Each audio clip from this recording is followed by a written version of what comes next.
So, let's talk about this.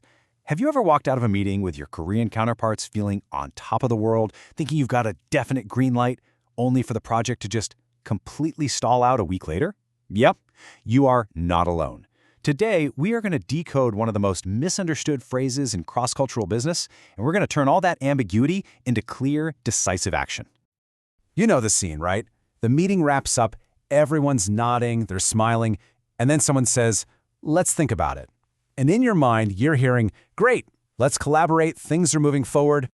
So, your team gets to work. You're building out timelines, you're assigning resources, you're basically acting like it's a done deal. But then, nothing. Crickets. The project just hits this invisible wall. See, the problem here isn't a language barrier. It's actually a clash between two totally different systems of communication. And figuring that out, well, that's the key to everything. So let's really break down that moment, what we're calling the misunderstood meeting. We're about to see exactly why this one simple-sounding phrase is just packed with so much complex social meaning. Okay, and this is where it gets really interesting. Look at the massive gap here. In English, "let's think about it" is an open door. It means let's get the ball rolling. But in a lot of Korean workplace situations, it's not the start of a process at all. It's often the end of one. It's a really polite way to signal, I'm hesitating, or maybe we need to delay, or sometimes it's just a very gentle no. And you might be thinking, well, why be so vague? It's not about being confusing on purpose. This indirect style is actually a feature, not a bug. It's designed to protect relationships. In a high-context culture, how you say something is just as important as what you say. Preserving team harmony is often way more important than just blunt feedback. A hard no can cause someone to lose face, right? So the softer approach keeps the door open for the future. Okay, so if the words themselves can be a little misleading, how in the world do you figure out what's actually being said? Let's move on and talk about that. We're going to look at how to decode the real meaning by reading all the signals that are happening around the words.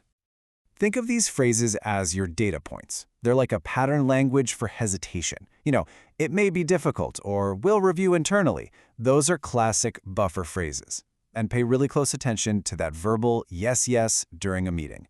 A lot of the time, it just means I'm listening politely, not I agree with you and I'm committing to this.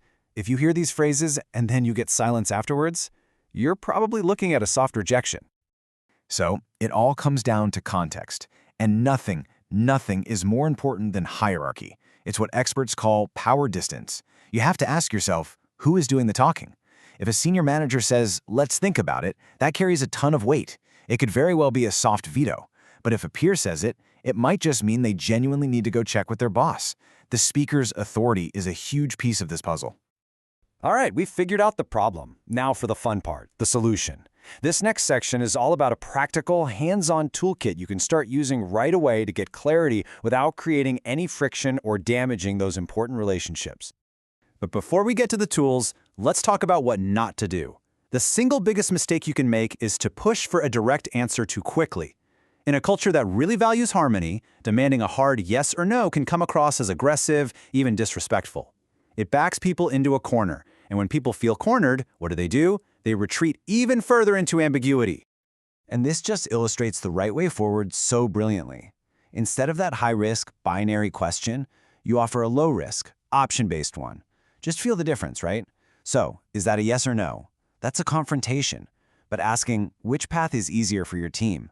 That's a collaboration. You're giving your counterpart a way to give you critical info without making them directly say no or contradict anyone. I absolutely love this quote from the source material. It just nails the mindset shift. This is not about finding the perfect English word. It's about designing a better process, a better dance, if you will, for making decisions together. It's all about the structure, not just the vocabulary. And here are some ready-to-use scripts you can put in your back pocket. These questions are just fantastic because they don't ask why not, they ask how can I help? They show that you're actually listening to the unspoken concerns about risk or timing or getting approval, and you're offering to be a partner in finding a solution. Now this is your new best friend for right after a meeting. It gives you an objective way to read the room. Did the conversation result in a clear owner for the next step? Was the decision date mentioned? Is the scope defined? Here's the rule of thumb. If you can't check at least 3 of these boxes with a yes, you do not have a commitment. You just have a conversation that's still in progress. This simple rule will save you from a world of misunderstanding. So, let's bring this all home. What is the one thing you can start doing like today to make an immediate difference? That's what this final section is all about. The big takeaway from all this is to stop trying to interpret every single word and start focusing on creating a better structure for making decisions. The problem was never the phrase, "let's think about it." The problem was the lack of a clear framework for what was supposed to happen next. And this is it. This one sentence is basically your superpower. By putting this meaning check line in your follow-up email, you do everything right. You give them clear options, you're not applying any pressure, and you gently force a decision on what the next concrete step is. It lets everyone save face while still creating action. It's perfect.